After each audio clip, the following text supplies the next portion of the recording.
Sa nakaraan nating kwento ay natapos tayo kung saan nagawa ng mahuli ni Hyunwook ang vampira niyang kalaban, gamit ng kanyang tinatagong alas na Failnot. Ayon sa kanya hindi naman daw niya ito papatayin kaagad, at oras naman daw niya para siya naman ang magtanong. Sa kanyang mga sinabi, ay tinawanan lang siya nito, na para bang ipinapahiwatig nito na walang mapapala si Hyunwook sa kanya. Sarkastiko din itong sinabi kay Hyunwook, na sa palagay niya ay magagawa niya daw itong patayin gamit lang ang nakakaawa na palasong ito. Kung saan sumagot naman si Hyunwook, kung walang holy power ay hindi niya siyang magagawang paslangin, ngunit kung ang pagdurugo ay magpapatuloy ng katulad niyan, ay hindi ba iyan ay tipikal para sa mga vampira na makakaramdam ng sakit na mas masahol pa kaysa sa kamatayan. Kaya ito ay nagulat na lang sa kanyang mga narinig, at napatanong na lang kung gaano ba karami ang nalalaman ng ating bida, habang siya ay nagmumura. Hindi naman nagustuhan ni Hyunwook ang kanyang mga sinabi, kaya kanyang ginalaw ang nakatusok na palaso sa katawan nito, dahilan ng makaramdam ito ng sobrang sakit. Nang may nakakainis ng ngiti at masamang tingin niya itong sinabihan, na siya lang dapat ang magtatanong sa ngayon, sabay tanong na kung ano ang koneksyon nito sa pangalawang apo ng Gagwang Group. Ito ba ay kanyang sponsor? Sa mga narinig nito ay napatingin naman siya ng seryoso sa ating bida, at nanlaki na lang ang kanyang mata sa pagkabigla. Sinagot naman niya ito habang nakahawak pa rin sa palaso, na ang lakas naman daw ng loob ng ating bida. Ayon sa kanya, ang bastardong iyon ay walang halaga kundi isang pagkain lang. Kung saan umalangaw naman sa kapaligiran ng kanyang tinig dulot ng sakit sa kanyang sinapit habang nagsasabi na tigilan na daw ni Hyunwook ang ginagawa nito sa kanya. Hanggang sa ito ay nakaramdam na ng panghihina, dahilan upang itigil na rin pansamantala ni Hyunwook ang pagpapahirap dito. Nakangiti namang siyang nagsasabi, na tama iyan, at least hindi ka nagsisinungaling, at ipagpatuloy na nito ang pagsagot sa kanya ng tapat katulad niyan. Dagdag pa niya, sa ngayon ang tunay na tanong ay kung may alam ba ito na kahit anong impormasyon tungkol sa necromancer. Kahit siya ay nahihirapan, ay sinagot naman niya ang katanungan, ayon sa kanya, hindi pa ba alam ni Hyunwook na ang necromancer ay ang klase ng nilalang na kayang mag-transform sa kahit na sino? Dagdag pa niya, ito ay pwedeng isa sa iyong kasamahan na nasa panig nila, o hindi kaya ay isa sa miyembro ng kanyang pamilya. Hindi naman nagustuhan ni Hyunwook ang mga sinabi nito, dahil lumalampas na ito sa limitasyon, at dinamay pa pati ang kanyang pamilya, kaya mabilis na niya itong tinutukan ng punyal sa leeg. Sa kanyang isipan na ang nilalang na nasa kanyang harapan ay uhaw sa pagkilala, ngunit hindi naman siya binibigyan ng direktang kasagutan.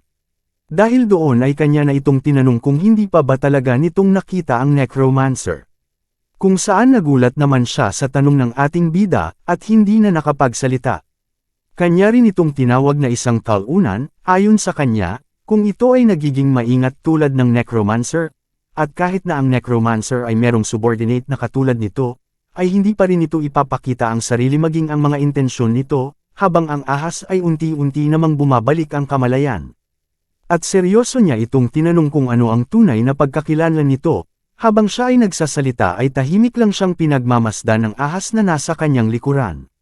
Dahil sa mga sinabi ni Hyunwook sa kanya na may kasama pang pang-aalipusta, ay nagulat naman siya, at nanggigigil na tinitigan ng masama ang ating bida, habang nagsasabi na ang lakas naman ng loob nitong magsalita na parang alam nito ang lahat tungkol sa necromancer. Sumagot naman siya na, syempre mas marami akong alam tungkol sa kanya kaysa sa iyong mga nalalaman, habang ang ahas sa likuran niya, ay kumilos na upang lalamunan na siya. Dagdag pa niya, na minsan ay kapwa silang nagsagawa ng pagsisiyasat sa isa't isa, kaya napasigaw na lang ang vampira na walang kabuluhan ang mga sinasabi niya dahil ito ay hindi pa naman na-awaken. Napansin na rin pala ni Hyunwook ang ahas na naghahanda upang atakihin siya, kaya bago pa man siya makagat nito, ay kanya na itong naunahan gamit ng sibat ng kalaban. Ayon sa kanya ito daw ay masyadong halata para sa huling paraan, at sisiguraduhin niyang kakainin ang sibat. Ang ibig niya palang sabihin ay kanyang gagamitin ang item na ito. Ang sistema ay muli nang nagpakita, at nagsasabi na ang hero grade item na Spear of Achilles ay kanya nang nakuha. Ang epekto ng item na ito, ay ang sugat na dulot ng sibat na ito ay hindi madaling pagalingin. Para ka lang palang na heartbroken. Habang hawak-hawak niya ang sibat na nakatusok sa ulo ng ahas, ay kanyang naisip na kung ang necromancer ay magagawang gisingin ang mga abilidad nito, at magsisimula na rin sa paggawa ng mga aktibidad, ay wala itong paraan upang hindi ito makikilala. Ngunit, saglit lang, bakit ang lalaking ito ay labis na lang ang katapatan sa isang bata na hindi pa na-awaken? Dagdag pa niya kung ito ay pag-iisipan, marami talagang kainahinalang mga bagay. Matapos niyang mag-isip ng sobrang haba, ay kanya naman itong sinigawan at tinawag na isang stalker, upang tanungin kung paano ito nakapasok sa gate. Dahil ang gate ay binabantayan ng Blue Flower Guild sa labas. Kung saan ay seryoso niya itong tinitigan na para bang gusto na niya itong saktan. At ang kanyang suot-suot na singsing ay bigla na lang umilo na parang may hakbang na itong gagawin. Maging ang kanyang mata ay bumalik sa dating sigla, at tinitigan niya ng masama na may halong pagbabanta ang ating bida. Nang walang pag-aalinlangan ay kanya nang sinigawan si Hyunwook, na paano raw nitong nagawa na makapasok sa tarangkahan na kanyang binuksan, dahil wala dapat na kahit sino man ang makakapasok dito na lalagpas sa 18 antas. Ang gate na ito ay may limit na hanggang level 18 lang. Bigla na rin siyang nagulantang sa mga impormasyon na kanyang nalaman, dahil hindi siya makapaniwala na ang misteryosong nilalang na nasa kanyang harapan ang mismong nagbukas ng tarangkahan. Ibig sabihin ay ang isang individual ay may kakayahan na magkontrol ng isang tarangkahan. Natatawa naman siya sa naging reaksyon ni Hyunwook. Ayon sa kanya base sa kanyang nakikita, ay wala raw alam sa lahat ang ating bida, dagdag pa niya na ang second upheaval ay malapit nang magsimula. Maya-maya lang ay nagkakaroon na ng unti-unting pagbabago na nangyayari sa kanilang kinatatayuan, kung saan meron na namang pader na nagsilabasan. Kanya na rin napansin ang mga pagbabagong nangyayari, kaya nasabi niya sa sarili na sa ganitong sitwasyon ay maaaring mawala sa kontrol niya ang vampira, at maging ang kanyang failnote ay maisasama din.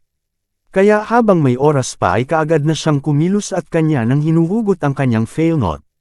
At sa huling sandali, bago pa man ito mawala sa kanyang paningin ay kaagad na niya itong hinila papunta sa kanya.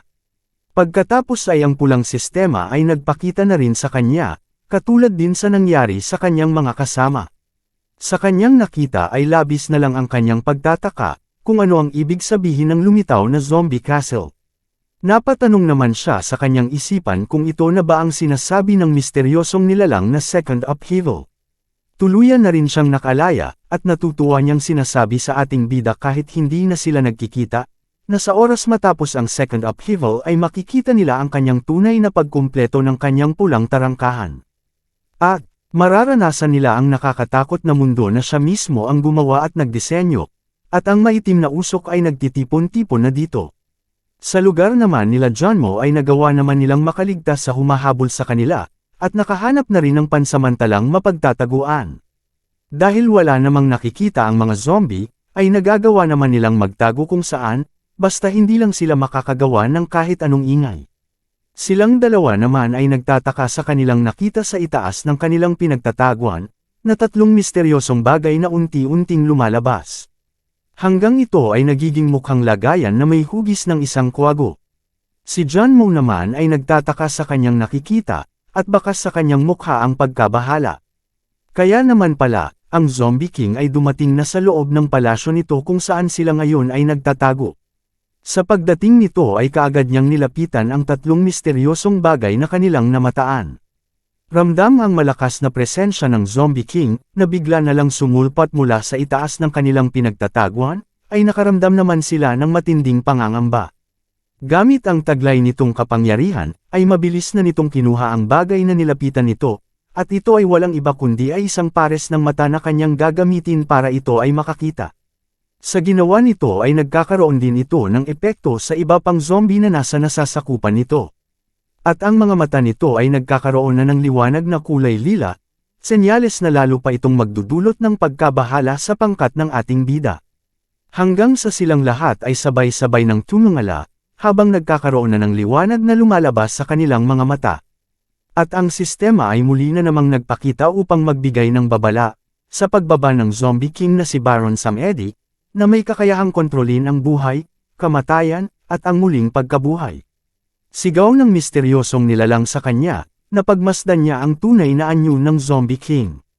Gagawin itong sakripisyo ang mga kasama ni Hyunwook na naging pain, at hahayaan na makalabas sa gate ang lahat ng mga zombies at sakupin ang mundo, kaya labis na lang ang pagkabahala ni Hyunwook, hindi lang dahil sa mga impormasyon na kanyang nalaman, kundi maging sa buhay ng kanyang mga kasamahan. Kanya na rin hinamon si Hyunwook, napuntahan na niya ito at subukan na pigilan ang pagbaba ng tunay na zombie king na si Baron Samedi. Pagkatapos ng proseso ay nagkaroon na nga ito ng kakayahan na makakita, dahilan ng mabilis nitong natagpuan ang pinagtatagwan ni Jeonmo. Dahil sa kasabikan ay kaagad na ng mga ito pinuntahan upang gulatin ang nagtatago na si Jeonmo. Sa sobrang pagkagulat ay saglit siyang natigilan at napasabi sa kanyang isipan, na hindi niya alam na nakakakita na pala ang mga zombie. Nang siya ay matauhan, mabilis na niya itong pinaputukan, upang maiwasan na siya ay pagsaluhan. Kanya na ring pinaalam sa lahat ng kanyang kasamahan ang bagay na kanyang nalaman, na ang mga zombie ay nagkaroon na ng kakayahang makakita, dahilan ng kanilang pagkagulantang. Sa sitwasyon nila ngayon ay kailangan nilang magtulungan, at protektahan ang buhay ng bawat kasamahan.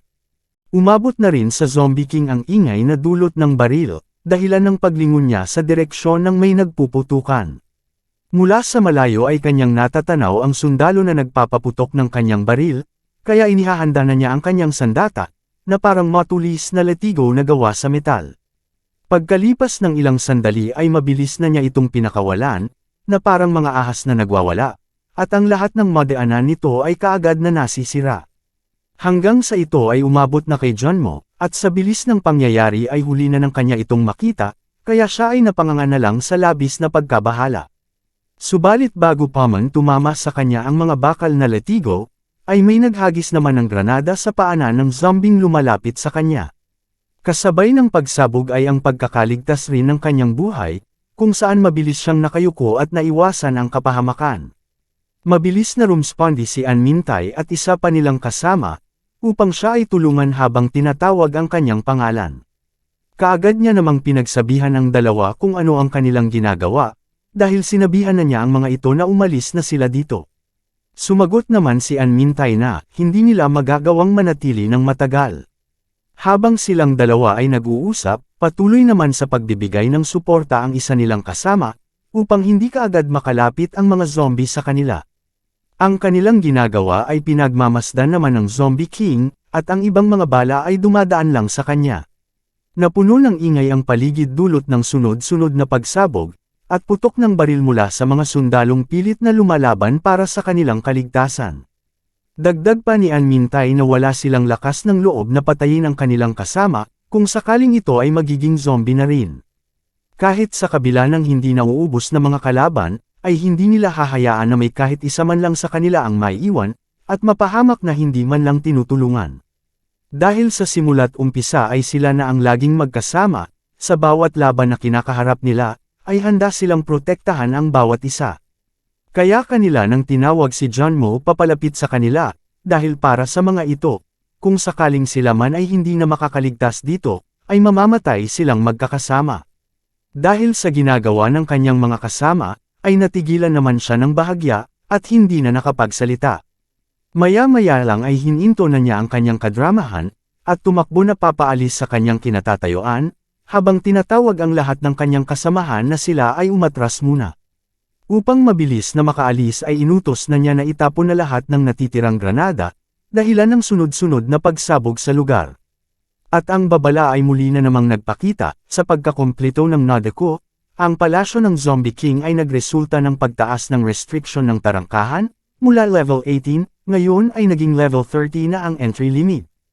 Pagkatapos nilang mag-usap ng misteryosong nilalang, at nalaman ang ibang nakakagulantang na impormasyon, ay wala nang sinayang na sandali si Hyunwook, at mabilis na siyang tumungo sa lokasyon ng kanyang kasamahan, na dala-dala ang lahat ng kanyang mga sandata. Mula sa hindi kalayuan, ay kanya nang natatanaw ang isang malaking palasyo, kung saan sa loob nito ay naroon din sila Jeonmo. Mula naman sa kanyang lokasyon, ay naririnig pa niya ang sunod-sunod na pagsabog ng mga granada sa loob ng palasyo na itinapon nila Jeonmo, upang makalayo sa mga hindi nauubos na mga zombie.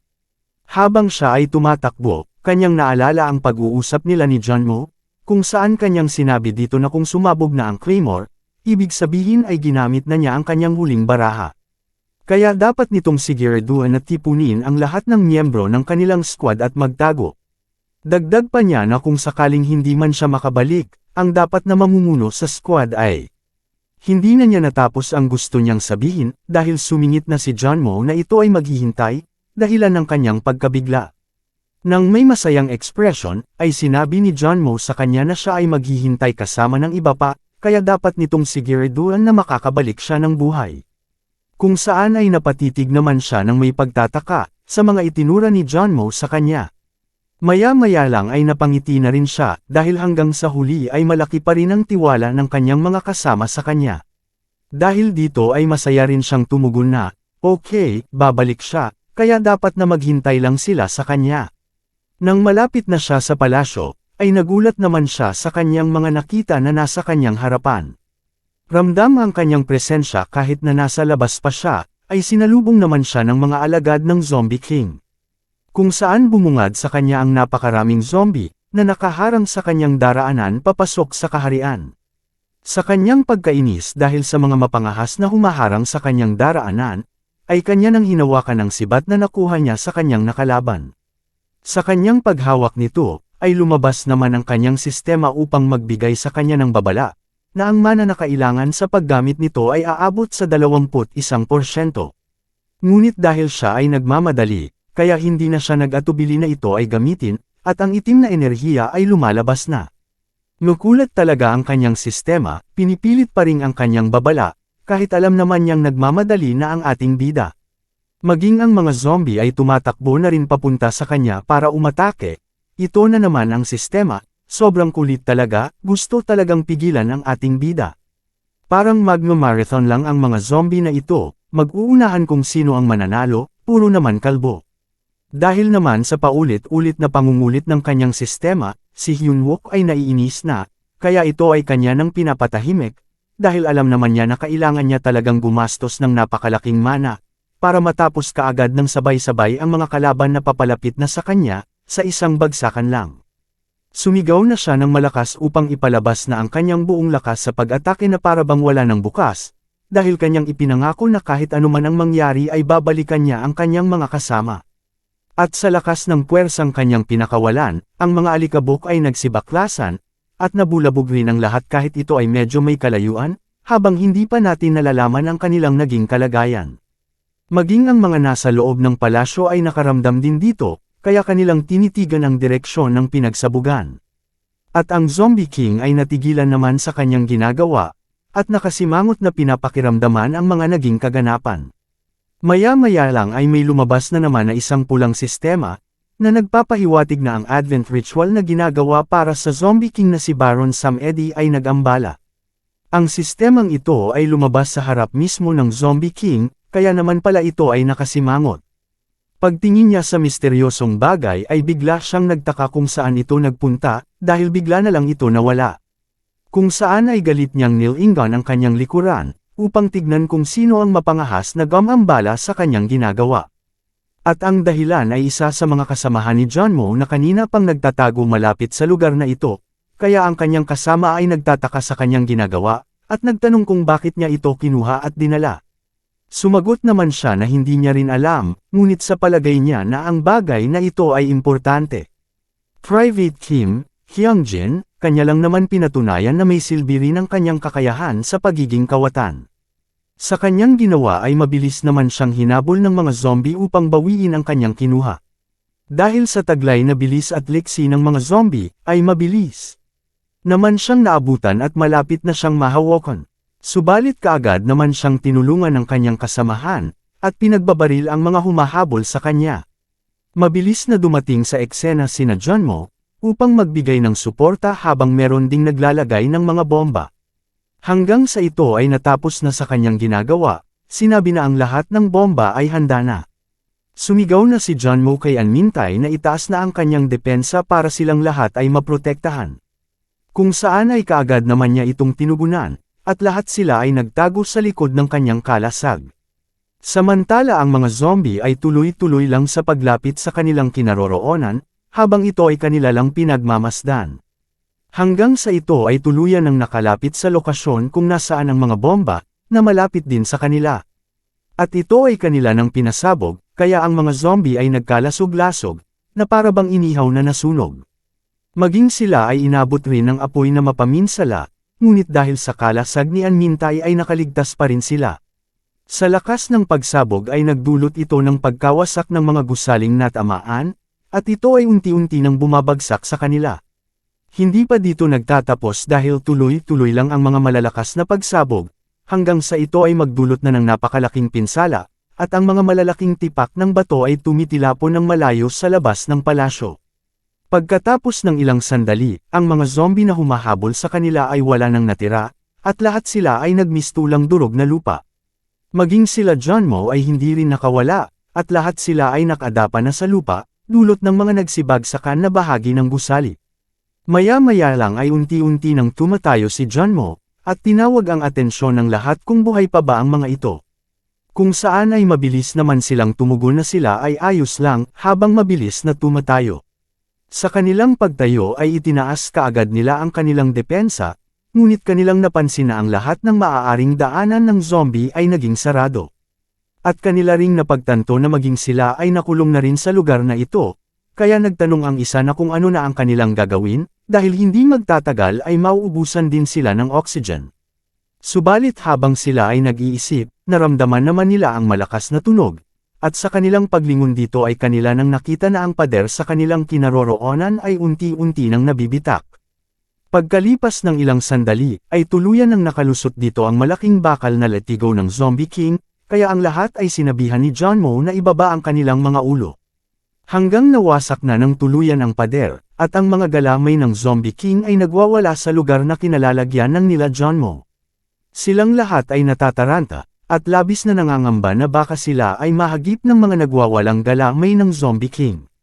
Sa kabutihang palad ay nagawa nilang makaligtas mula sa nagwawalang galamay ng kalaban, ngunit hindi pa doon nagtatapos ang kanilang kapalaran, dahil nasa kanila ng harapan ang nagngangalit na Zombie King. Sa kanilang pagkabalisa ay nabitawan nila ang misteryosong bagay na kanilang kinuha, kaya lahat sila ay nabahala. Ang Zombie King naman ay natutuwa, dahil sa wakas ay nasa kanya ng harapan ang bagay na gusto niyang mabawi, maging ang mga mapangahas na kumuha at gumambala sa kanyang ginagawa. Dahil sa labis na takot ang nararamdaman nila, ay tumatayo na ang lahat na dapat tumayo sa kanilang katawan, pati mga damit nila ay nakitayo na rin. Subalit maya-maya lang ay may boses na silang napakinggan, at pinapatigil nito ang Zombie King sa kanyang kinatatayuan, kung saan kaagad niya naman itong tinitigan. Dahil dito ay nagkaroon na naman ng pag-asa na makikita sa ngiti ni Junmo, habang binibigkas ang pangalan ni Hyunwook. Sa pagdating niya ay galit naman niyang minura ang Zombie King dahil sa ginagawa nito sa kanyang mga kasama. Ano na kaya ang mangyayari, ngayong nakarating na rin si Hyunwook sa loob ng palasyo, at kanya nang hinarap ang tumatayong hari dito. Sabay-sabay nating aalamin iyan sa mga susunod na kaganapan. Maraming salamat mga boss, sa susunod muli.